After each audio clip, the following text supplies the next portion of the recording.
অনুষ্ঠান বাড়ির fried rice আমাদের সকলেরই প্রিয়, আর আজকের এই রেসিপির সাহায্যে আপনারা কিন্তু সহজেই বাড়িতে বানিয়ে নিতে পারবেন ঠিক অনুষ্ঠান বাড়ির মতোই সুগন্ধি ও ঝরঝরে ফ্রাইড রাইস। নমস্কার, আমি স্মৃতি। আমার চ্যানেল বাঙালিয়ানা উইথ স্মৃতিতে আপনাদের সকলকে স্বাগত জানাই। এখানে আমি 250 গ্রাম লং বাসমতি রাইস নিয়ে নিয়েছি। চালটা ভালো করে হালকা হাতে ধুয়ে নেব। বেশি প্রেসার দিয়ে ধোবো না, তাহলে চাল ভেঙে যেতে পারে। এভাবে 3-4 বার ধুয়ে নিলেই হবে। তারপর 1 ঘন্টা পরিষ্কার জলে চাল ভিজিয়ে রেখে দেব।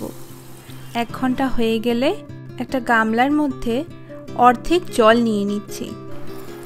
জলে 1 টিস্পুন মতো নুন দিয়ে একটু মিশিয়ে ঢাকা দিয়ে দেব।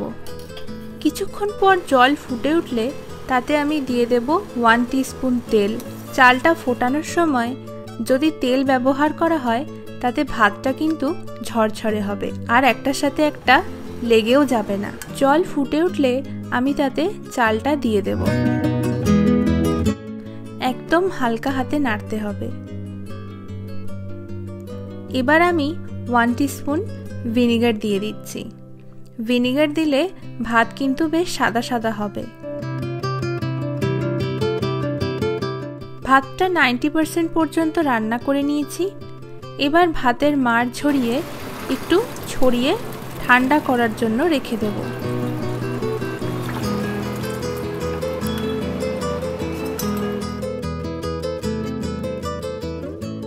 এবার সবজিগুলো কেটে নিই।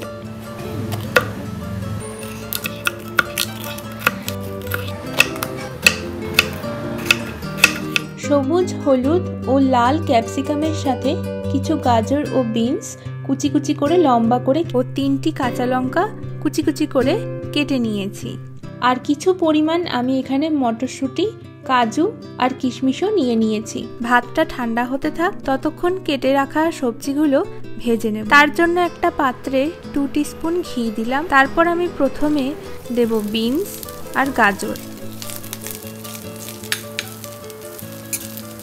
কিছুক্ষণ ভেজে তারপর দেব মটরশুঁটি। এখানে 1/2 টিস্পুন মতো নুন দিয়ে দেব। এবার আমি কিছুক্ষণ ঢাকা দিয়ে রান্না হতে দেব। তারপর কেটে রাখা ক্যাপসিকাম, লঙ্কা, কাজু ও কিশমিশও দিয়ে দেব। এবার একটু ভেজে নেব। আপনারা যদি ক্রাঞ্চি পছন্দ করেন তাহলে ঢাকা নাও দিতে পারেন, শুধু একটু ভেঙে নিলেই হবে। আমি যেহেতু একটু নরম পছন্দ করি তাই আমি ঢাকা দিয়ে ভেজে নিচ্ছি। সবজিগুলো একটু ভাজা ভাজা হলে নামিয়ে নেব। তারপর একটা বড় কড়াই নিয়ে নিলাম যাতে সবকিছু একসাথে মেশাতে সুবিধা হয়। কড়াইয়ে 3 টিস্পুন ঘি দিয়ে পুরো কড়াইতে মাখিয়ে নিলাম যাতে ভাতগুলো কড়াইয়ের গায়ে লেগে না যায়। ভাতে সুগন্ধের জন্য ফোড়ন দেব। ফোড়নের জন্য প্রথমে কড়াইতে একটা তেজপাতা, 2 টুকরো দারচিনি, 7-8টা এলাচ আর 7-8টা লবঙ্গ দিয়ে একটু নাড়াচাড়া করে নেব। তারপর সুগন্ধ বেরোলে আমি রান্না করা ভাতটাও দিয়ে দেব। এবার দিয়ে দেব ভেজে রাখা সবজিগুলো। এবার 1 চামচ গুঁড়ো চিনি আর 1 চামচ গোলমরিচের গুঁড়ো দিয়ে হালকা হাতে সবকিছু ভালোভাবে মিশিয়ে নেব। আগুনের আঁচটাকে একদম কমিয়ে রেখে এইভাবে হালকা হাতে কিছুক্ষণ ভালোভাবে মিশিয়ে নিতে হবে।